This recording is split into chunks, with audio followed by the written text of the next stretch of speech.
Okay, get yourself ready for your morning practice. So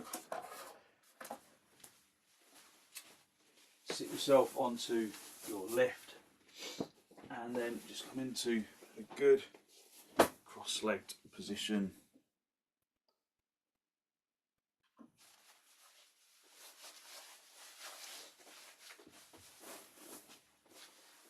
And then just get yourself settled.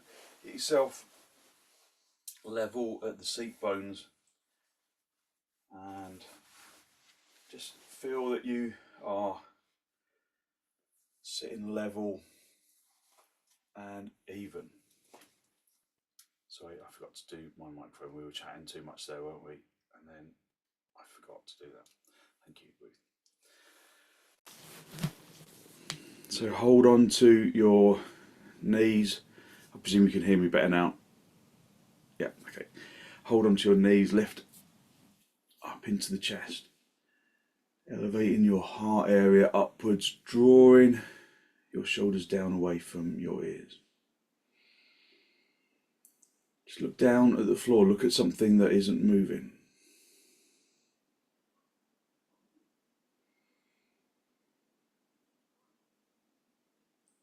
Just keep the eyes still in sockets.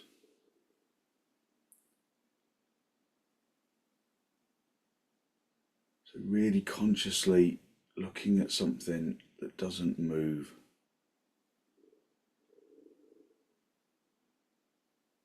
Just bring a little focus into the brain, into the physical body.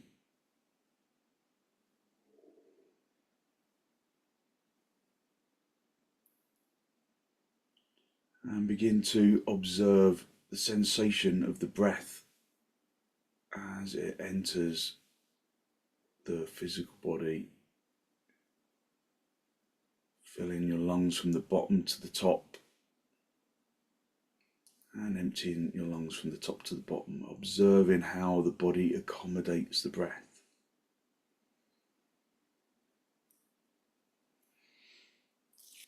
Release your knees, bring your hands into Namaste, and then with an exhalation allow your eyes to gently close.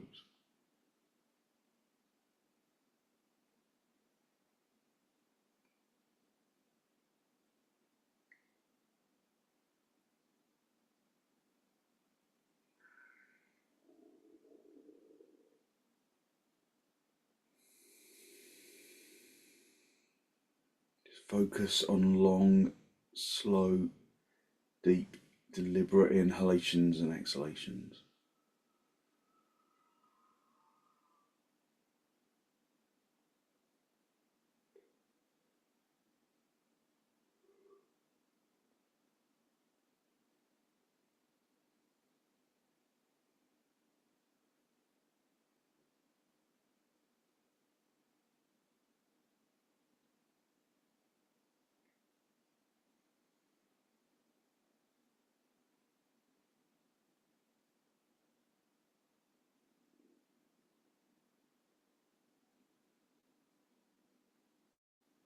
With an exhalation, draw your chin down to meet your chest.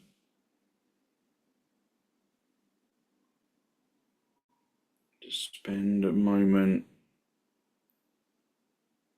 to seek to generate a genuine, heartfelt sense of gratitude for something or someone or somewhere.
Hold on to that feeling of abundance in the heart area as you release the backs of your hands down towards your knees.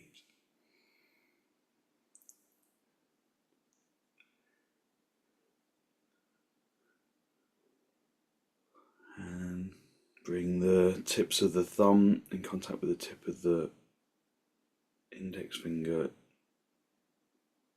Just a gesture of wisdom and peacefulness that we can carry with us into our practice. And then raise your head, allow your eyes to softly open and the focus to softly come back. Just hold onto your knees, lift up into the chest, elevating the heart area upwards, drawing your shoulders down. Take a deep inhalation and then turn to the right side, drawing your abdomen across and your ribs and your shoulders.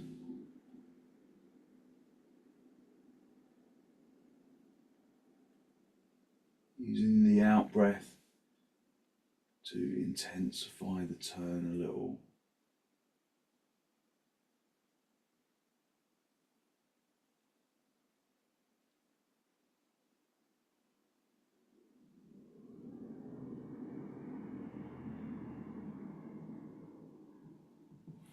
And then come back to the center, hold onto your knees, lift up into your chest.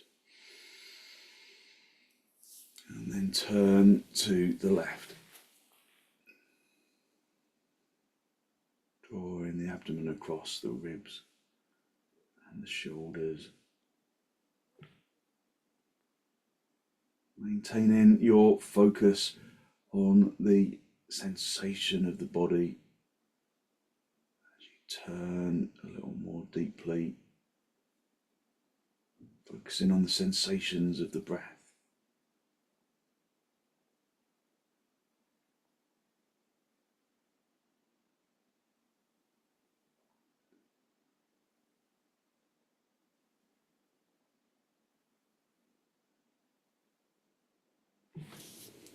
And then come back to the center. Just come off your lift and sit yourself back onto your heels, have the big toes together, the knees apart,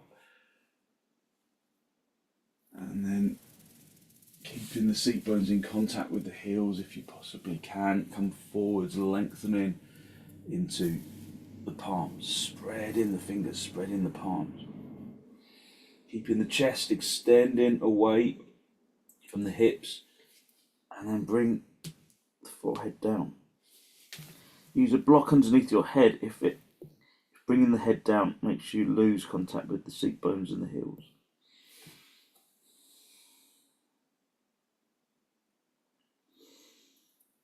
So develop the sensitivity to know when the seat bones are in contact with the heels.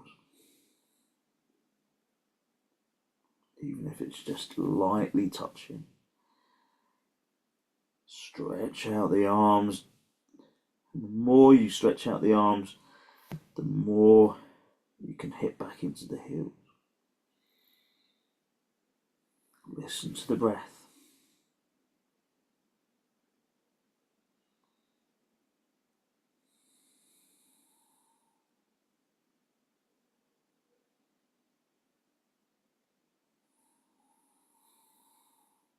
Just observe how your body is feeling right now. Observing how your body felt yesterday. So sometimes we come into these poses and maybe there's a greater sensation of restriction, maybe there's a greater sensation of freedom. But we notice and observe in the moment.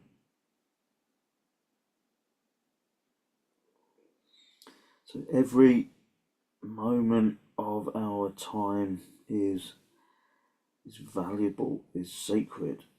We're here just bringing our attention into the physical body.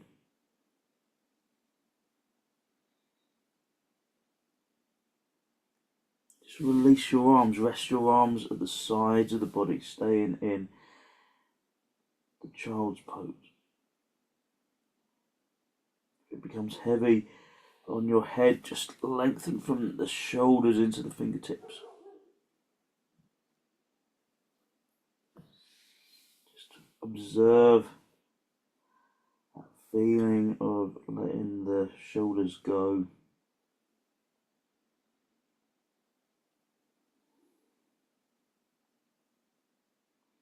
And then just one more time, stretch your arms out. Stretch your arms out. Hit the seat bones down on the heels. And then come up onto your knees. If you're avoiding bringing your heart lower than your waist, then do dandasana. Otherwise, have your hands as wide apart as the mat. Stretch the thumbs towards each other, and then turn. Bring the seat bones up towards the ceiling. Keep the knees bent initially, so that you can access the shoulder blade region. So that you can lift the seat bones. You can tighten lift the seat bones, lift the tailbone towards the ceiling, and then begin to straighten the legs, hitting the fronts of the thighs through to the backs of the thighs. The knees through to the backs of the kneecaps through to the backs of the knees. The shins through to the backs of the calf muscles. Turning the thighs, the fronts of the thighs inwards.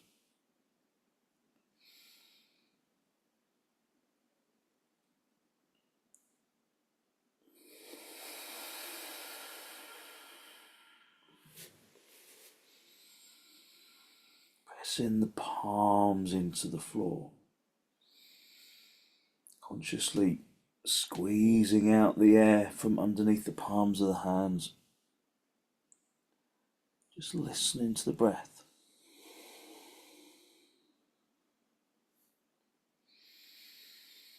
So if you're in dandasana, activate your legs as though you're in dog down, pressing the thighs into the floor, the knees into the floor, the shins into the floor, lifting up into the chest.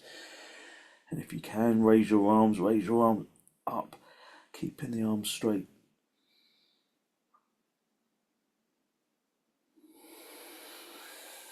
Step forwards in dog down, and then come up into a standing position. Put the blocks in front where you can reach them for half uttanasana. Bring your feet as wide apart as your mat. Lifting the heart area upwards. Winging the elbows towards each other.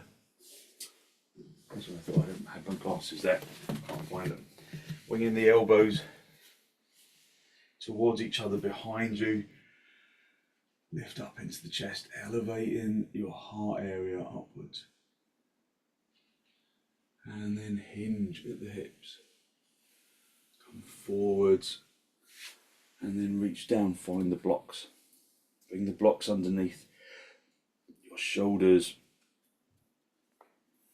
And then reactivate your legs like you were into dog down.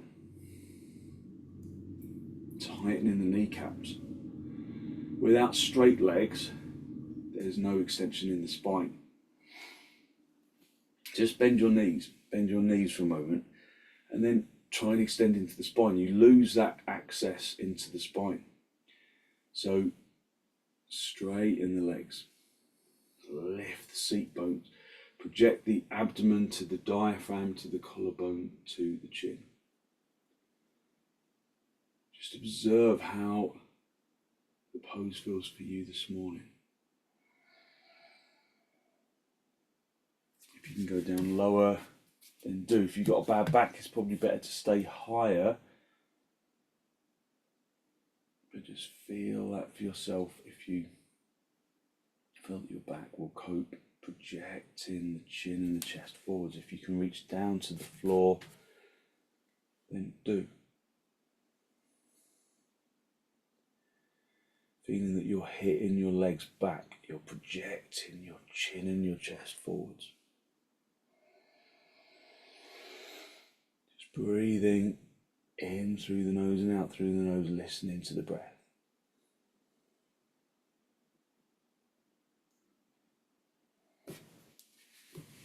Bring your hands into your hips and then come up into a standing position and then come into Tadasana. So lift up into the chest, broadening the chest, turning the palms outwards. Lifting up into the heart area. Breathe even deep inhalations and exhalations. Observe how the body is feeling now.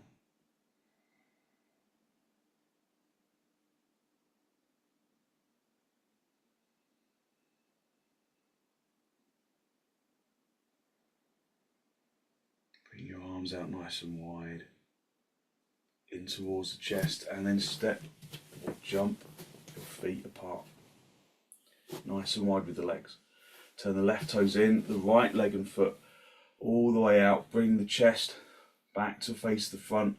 Spread your toes really deeply on both legs. Keep that left leg firmly engaged in the pose, and then reach down. Find the shin with the right hand. Look up with the head. Look up with the chest. Look up with the abdomen. Just feel where your body is in 3 dimensions.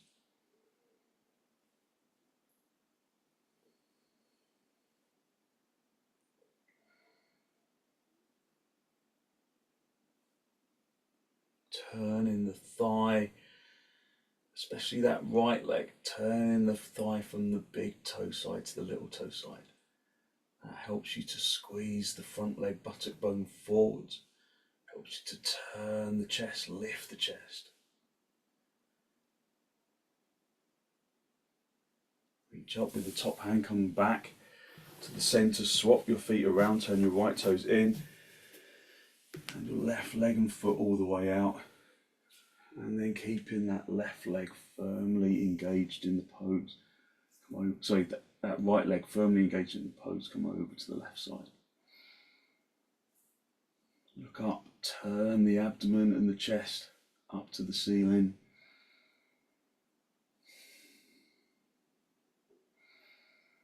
Just breathing in and out through the nose.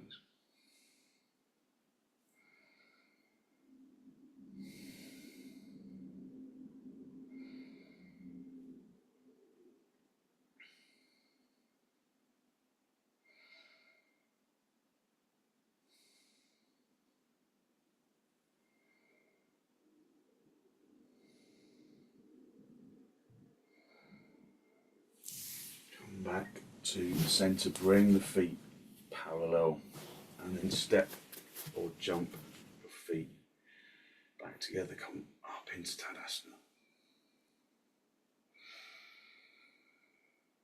So listen to the sound of the breath, breathing even deep inhalations and exhalations.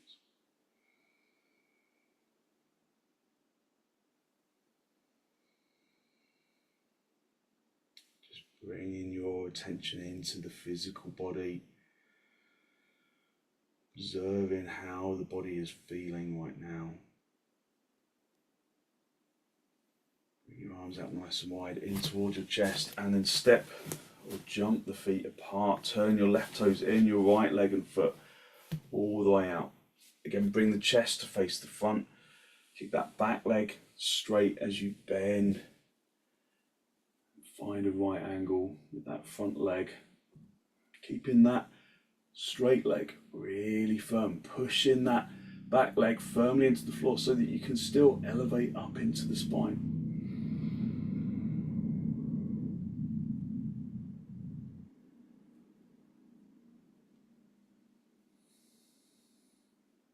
Finding that right angle. And then come back to the center, swap the feet around, turn the right toes in, the left leg and foot all the way out. And again, just as you bend this leg, turn the thigh from the big toe side to the little toe side. So bend, find that right angle. Keep that back leg really firm. Keep that back leg really engaged in the pose. Otherwise, you lose the extension of the spine. So keep bending that knee, find a right angle. You should be able to put your dinner plate on that thigh, and your sausages and peas should stay on the plate. Reach evenly from the heart area into both arms. Okay, straighten the leg. Bring the feet parallel. And then jump the feet back together. Just breathe into Tadasana. Just listening to the breath.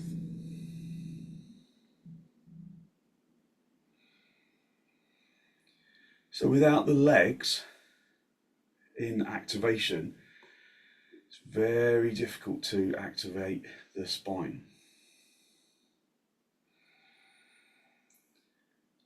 And it's often the legs that we leave, the leg that we leave behind, that kind of gets lost somewhere. So that leg that we leave behind, the straight leg in Virabhadrasana 2, for example, we have to really maintain our acknowledgement of its existence, because otherwise we lose the extension of the spine. And if we're not extending the spine, then we're not opening up our energy. So just observe your breath. You might want a block on either side of your mat, so you can do parsvakonasana. So just make sure you're not going to jump on it. So have it like back a bit, just so that you're not going to jump on the block. Come back into Tadasana.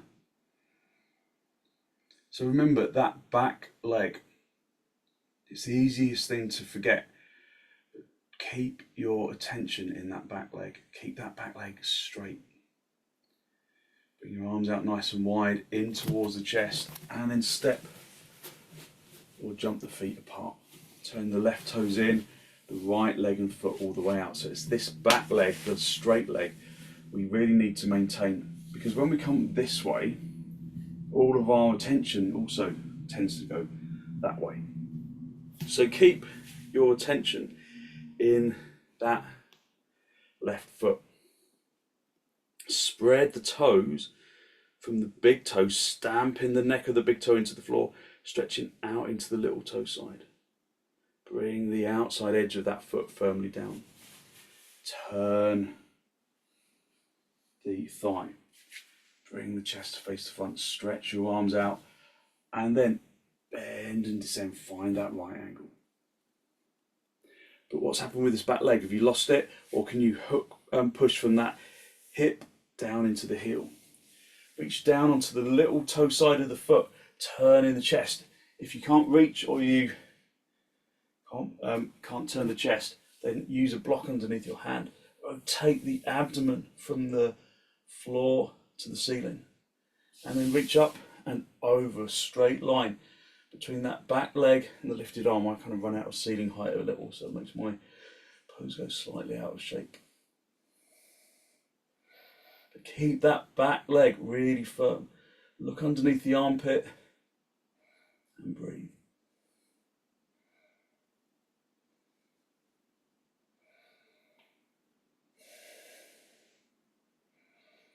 Breathing in through the nose and out through the nose.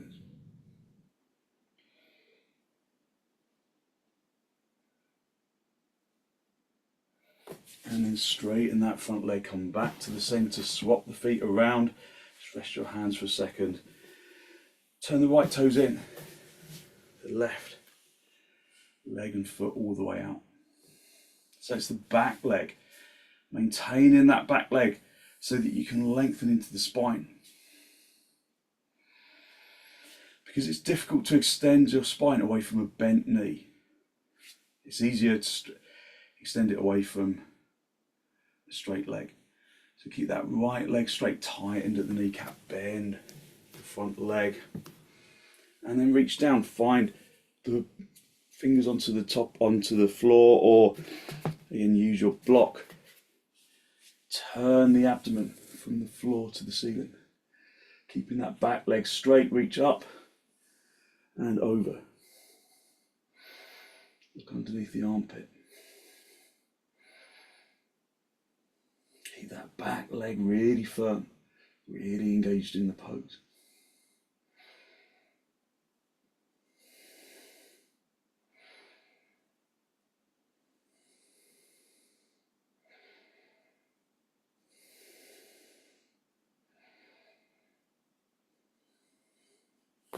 And then come back to the center, bring the feet parallel, and then step or jump the feet back together, come back into Tadasana.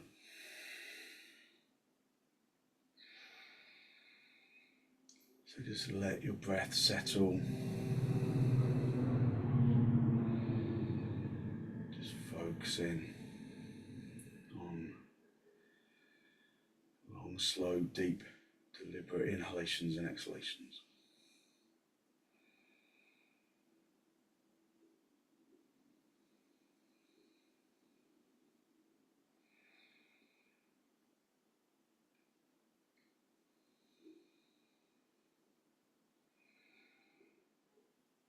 And then gently release. Just come down onto your seat bones, sit back on your heels, and then stretch forwards into Adho Mukha Virasana. Again, activating your arms to keep the seat bones drawing down towards the heels.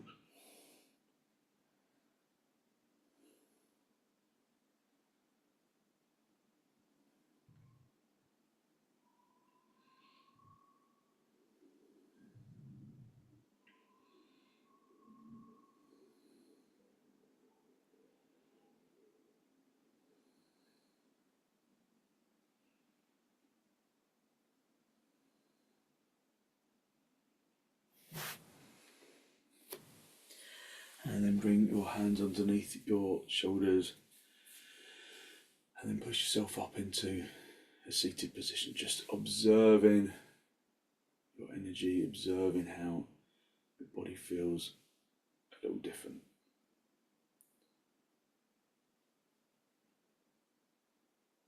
Okay, we're going to do chataranga dandasana. So I want you to come down onto your front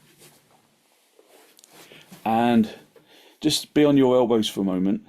And there's a couple of things with this pose that are really, really essential, and it's the legs again.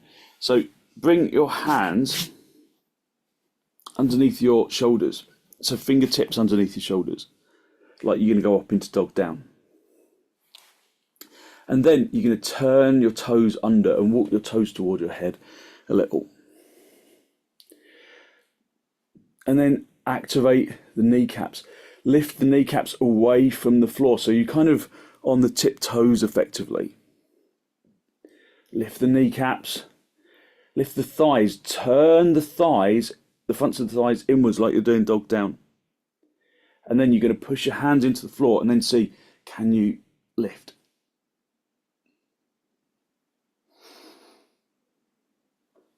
And then come down.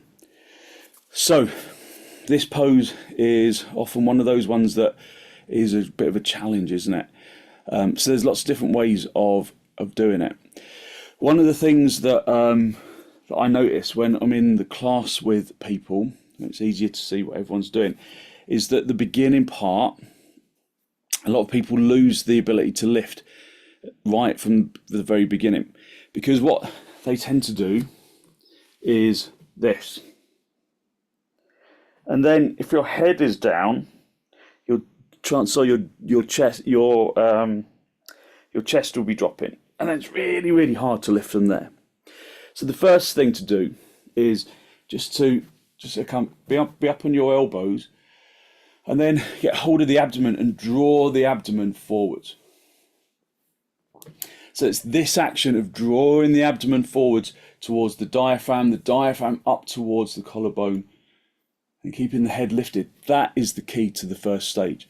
So you just have your hands underneath your shoulders, you lift in the chest, turning your toes under, walk your toes in a little so that your head comes a little bit closer to the floor, but keep it lifted. And then push your hands into the floor, keep the chest lifted, and then see if you can lift.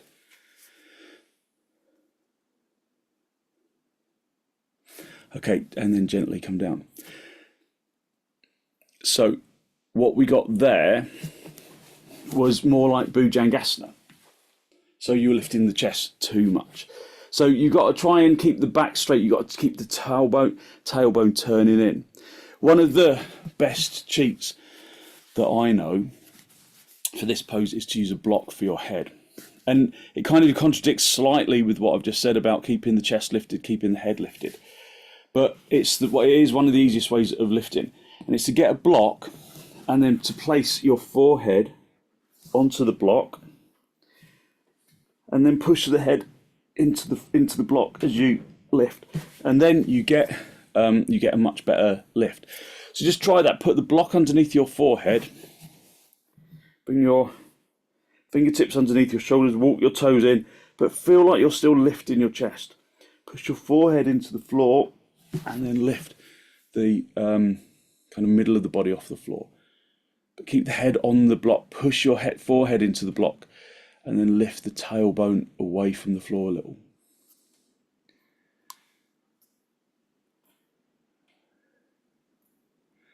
Okay, and then gently come down.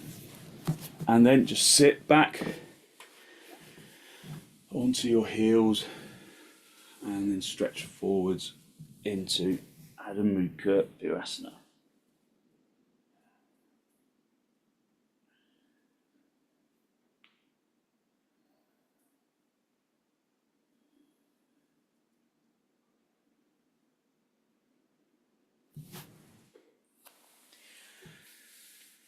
And then when you've recovered, just sit back on your heels.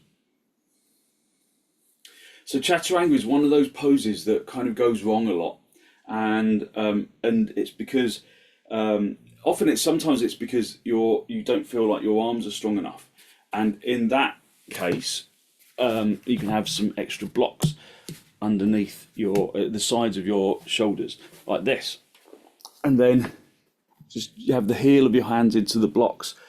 And you've also got to let the elbows draw in directly over in line with your shoulders. And then when you've got these blocks to the side, it's a little easier to lift. But if you've got your elbows out to the side like this, you'll never lift. You've got to keep the elbows in. You've got to keep drawing the elbows in so the shoulder width apart. So if you struggle to lift, have a couple of blocks at the sides of your armpits. And like I say, draw the elbows in, because with that, if the elbows flop apart, then it's almost impossible. So draw your elbows in, turn your toes under, and then try and keep the tailbone drawing in as well, and then see if you can lift. So Ian, you're lifting your chest too much. You're leaving your pelvis on the floor by the looks of it. So try and lift up. Okay, and then just gently come down. And then just rest your head on one side, and then rest your arms at the side of the body, and then just completely release into the floor. So one of the things about chaturanga is it's a fairly challenging pose, isn't it? We don't do it very often. Maybe we should do it a bit more. But it's quite nice when it stops, isn't it? You really relax after a back bend. And although the back is kind of straight, it's classed as a back bend. So just swap the sides of your head, just so that you give your neck a little stretch.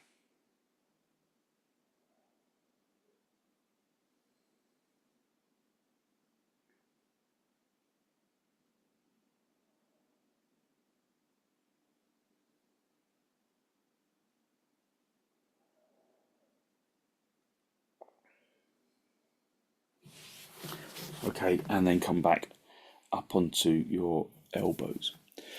So the pose that we try and do in chaturanga that is different and distinct is bhujangasana. It's the cobra. And the cobra, or bhujangasana, is where instead of turning your toes under, you point the toes. And you don't point the toes in yoga very often, but you point the toes. And you stamp the feet really firmly into the floor. You turn the fronts of the thighs inwards, the fronts of the shins inwards, so that the heels start to separate. And you push the shins, the tops of the feet really firmly into the floor. Then you bring your hands into the underneath the shoulders. I'll show you this first. Keeping the elbows into the sides of the body, and then you lift, but you keep the pelvis down on the floor. You lift from the abdomen to the diaphragm, to the collarbone, to the chin, keeping the shoulders away from the ears. And then we come down. So the pelvis stays down on the floor. That's the important part here. And the toes are turned under, Andrew. So you stretch, sorry, not turned under, your toes are pointed. Okay, so let's do that together. So fingertips underneath your shoulders, lengthen into the toes. Lengthen into the toenails. Push the tops of the feet really firmly on the floor, tighten the kneecaps. Turn the fronts of the thighs inward so that the heels start to separate. Keep the kneecaps tightened. And then you don't necessarily straighten your arms. You keep the pelvis down, you keep the elbows into the sides of the body, the shoulders away from your ears. And then lengthen from the abdomen to the diaphragm, to the collarbone, to the chin. Breathing even deep inhalations and exhalations.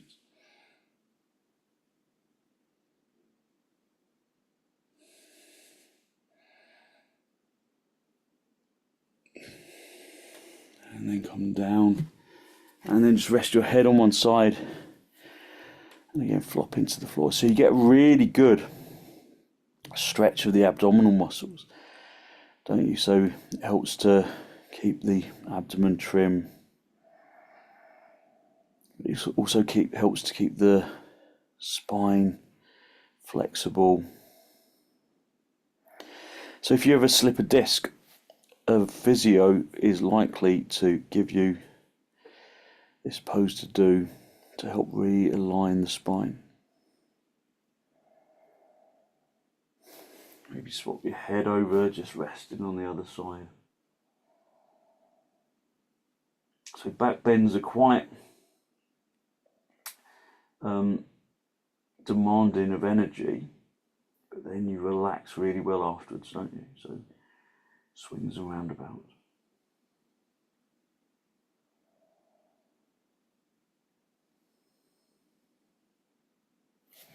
And then just one more time, bring your fingertips underneath your shoulders, lengthen into the toes, into the toenails, stamp the feet into the floor, lift the kneecaps away from the floor, turn the fronts of the thighs in, and then keeping the pelvis down. Lift up into the chest, drawing your shoulders away from your ears. Abdomen to diaphragm, to collarbone, to the chin.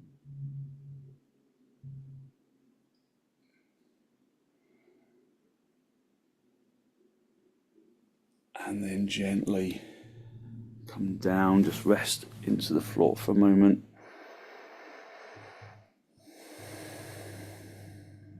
And then sit back on your heels, have the big toes together,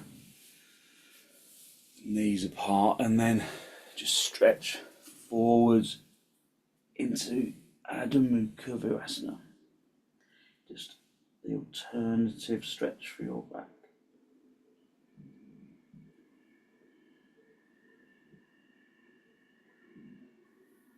So leveling out the back bend with a forward bend.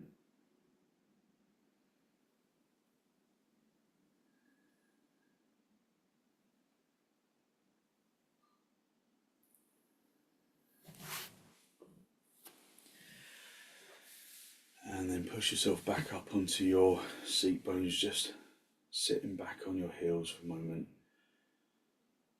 And again, just observing your energy. Observing the way your energy has changed.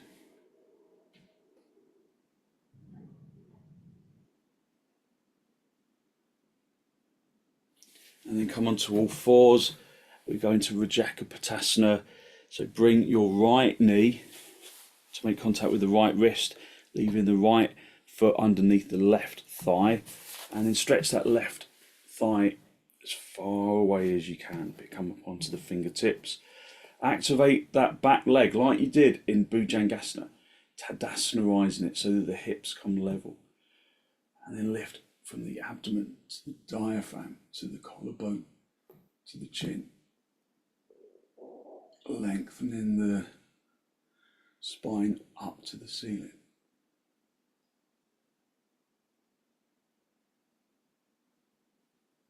Lengthening the knees away from each other.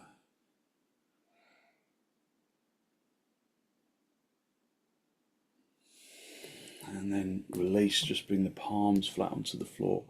Step forwards with that back leg, and then just come back into all fours.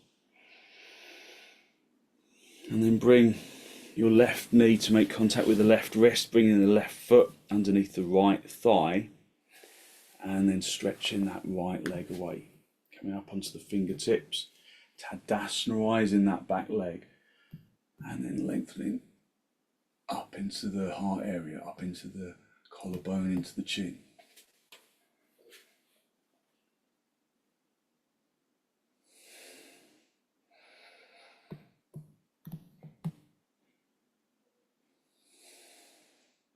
This is a good opener for the hips.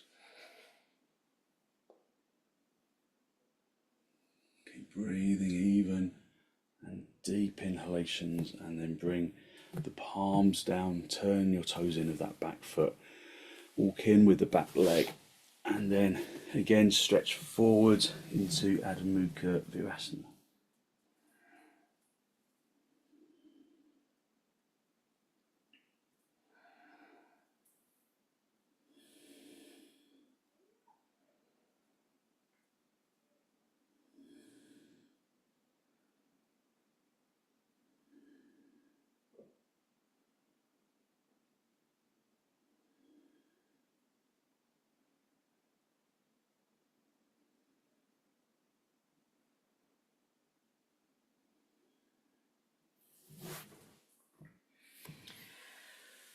And then push yourself back into a seated position, just again observing how your energy has changed.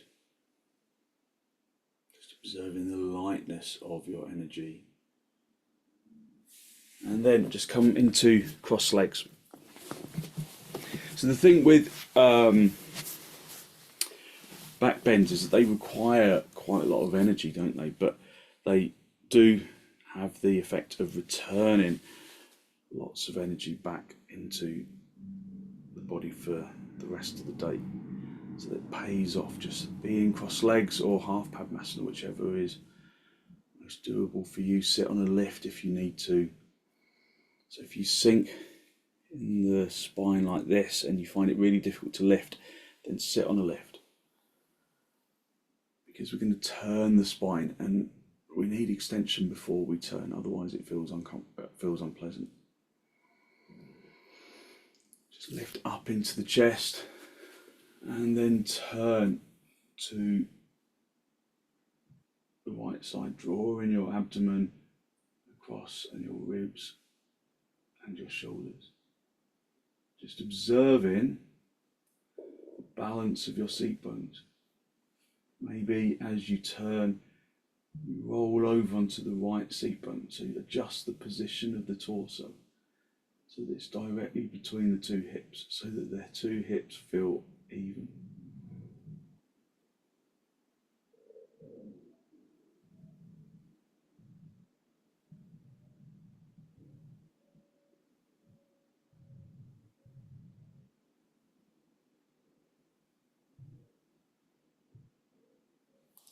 And then come back to the center, lift up into the chest, elevate the heart area upwards. Take a deep inhalation and then turn to the right side.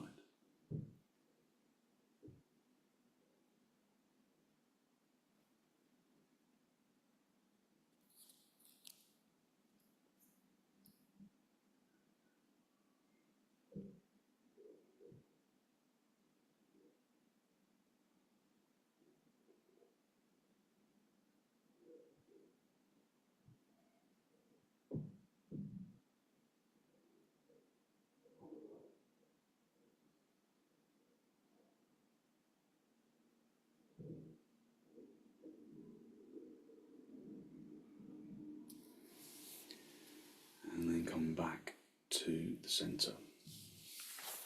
Just come down onto your back and into supta baddha konasana.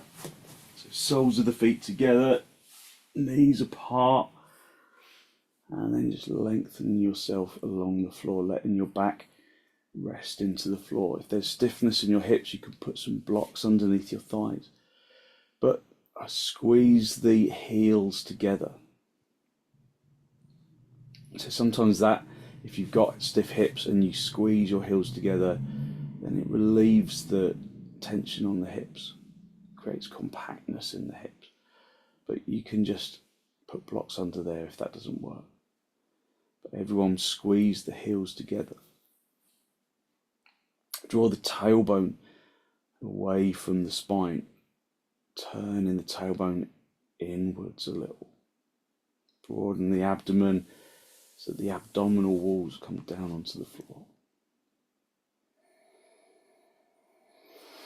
Stretch your arms up, interlock the fingers, turn the palms all the way out. And then lengthen your arms along the floor.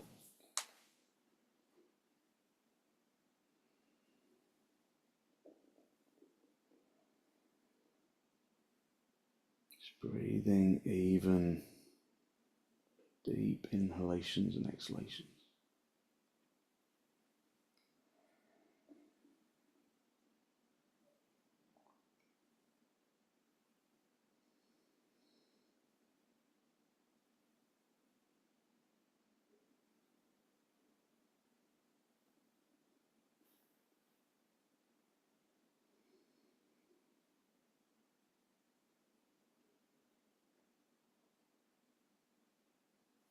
Raise your arms, swap the interlock of the fingers, turn the palms all the way out, and then lengthen your arms along the floor.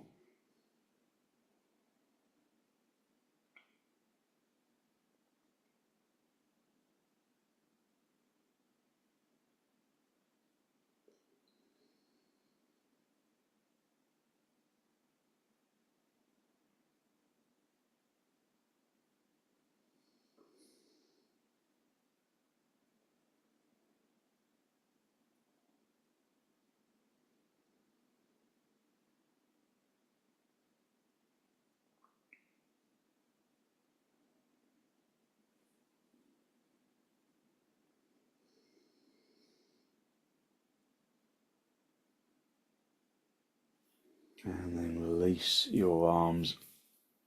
Just rest your hands on your lower ribs.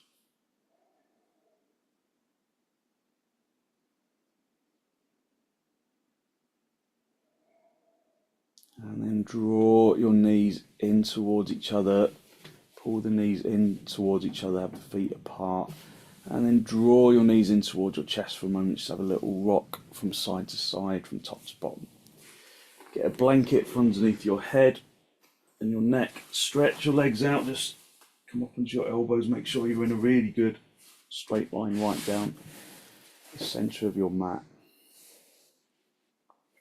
And then just allow the body to release into the floor. Letting go of the muscles of the arms and the legs, unhooking them so that the body becomes heavy.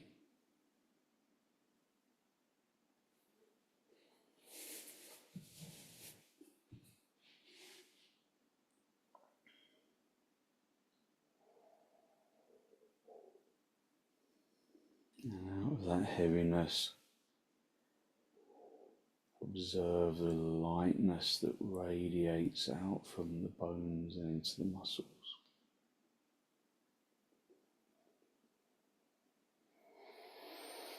Into the muscles and into the organs.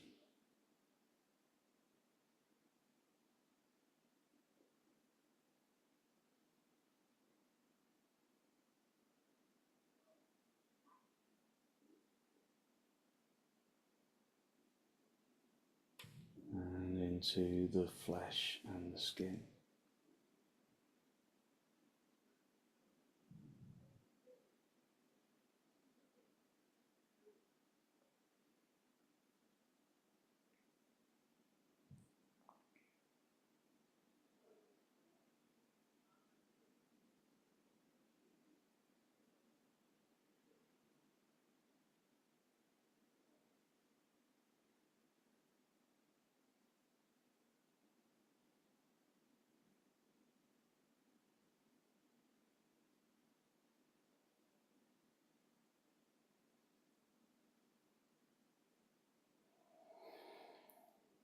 basking in that feeling of energetic lightness. Using your breath to draw that energy down into the toes, into the fingers, and up into the top of the head.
And when you're ready to disturb yourself, just wriggle your toes, wriggle your fingers, bend your knees, bring your knees in towards your chest. Just have a little rock from side to side, from top to bottom, just a gentle massage on the spine.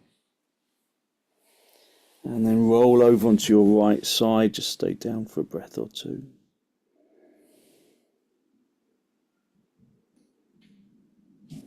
And then straighten out the top leg, come back up into a seated position.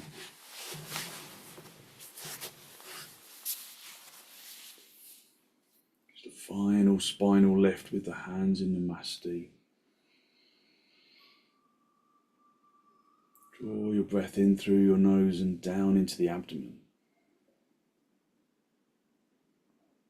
Be conscious of the energy that you have released through your practice this morning, that good, positive, healthy flow of clean energy that the extensions, the forward bends, the twists and the inversions bring to the body and to the mind.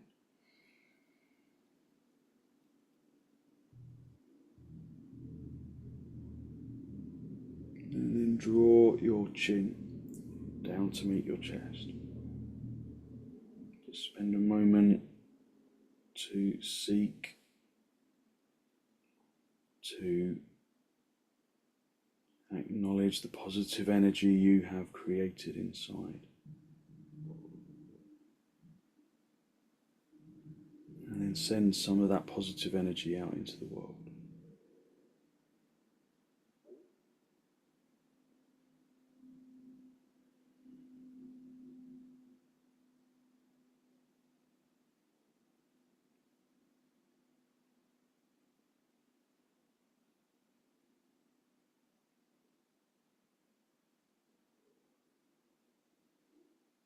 And then release the backs of your hands down toward your knees, palms facing upwards.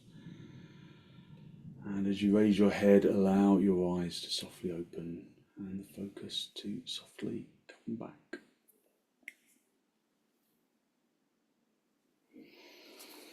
Thank you very much. So hopefully you feel as though you've really lifted your energy. That's a good back bending to bring energy into the body and to the mind. So thank you very much for joining me.